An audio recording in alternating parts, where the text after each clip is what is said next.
We appreciate all of you still being out here. We know it's cold, but this mission is very important. We now have the privilege of being able to listen to Charlene Rochard, a model and actress, and perhaps in a most important role, an advocate. She is a survivor of the horrors of Jeffrey Epstein.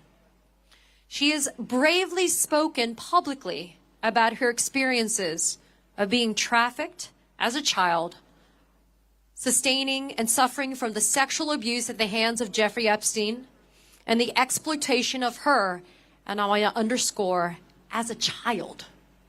And yet the Republicans continue to want to hide from the American people and from the world the transparency that Charlene and the other Epstein survivors deserve. Charlene, this is your time. Thank you. Thank you. I am grateful to Congresswoman Randall for welcoming me as her guest for the State of the Union. And I appreciate all of you for giving me the opportunity to share my voice tonight. Thank you. My name is Charlene Rochard, and I stand before you not just as a survivor, but as a mother, a woman, and a citizen who believes deeply in protecting the next generation. People often ask how I found the courage to speak publicly about something so painful.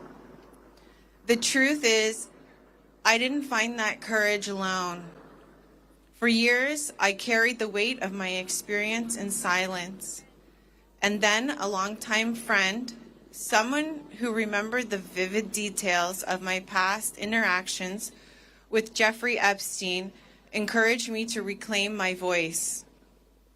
When I finally stepped forward to tell my truth, I found myself surrounded by a sisterhood of survivors who lifted me up and reminded me that none of us walk this path alone. But I want to be honest about something that rarely gets said out loud.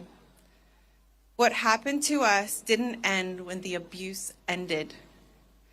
Epstein's manipulation and coercive control changed the trajectory of many of our lives. Some of us went from thriving, working hard, building careers, feeling hopeful, to being unable to work at all. Some fell into depression. Some carried shame that was never ours to carry.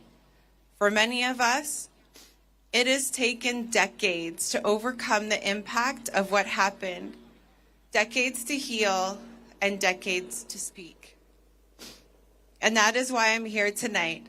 I am speaking out because the next generation deserves better. Our children deserve a world where powerful people cannot harm others without consequence. They deserve a world where survivors are protected, not punished, for telling the truth. They deserve a world where silence is not the price of safety. I also want to say something that often gets lost in the noise. I believe that most of humanity are good people. Compassion, love, and peace are not abstract ideals, but are lived values. I've seen them in the survivors who hold each other up. I've seen them in the advocates who refuse to look away. I've seen them in the people who quietly reach out and say, "We believe you."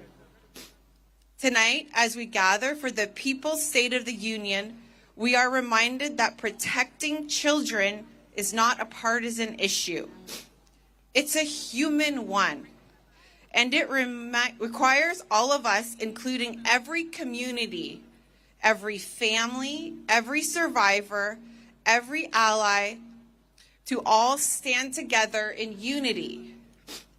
My hope is simple, that by sharing my story, I help create a space for others to share theirs. And that together we build a future where no child's life is derailed by someone else's abuse of power. And no survivor has to wait decades to be heard. Thank you for listening. Thank you for believing in survivors. And thank you for standing with us as we fight to protect the next generation.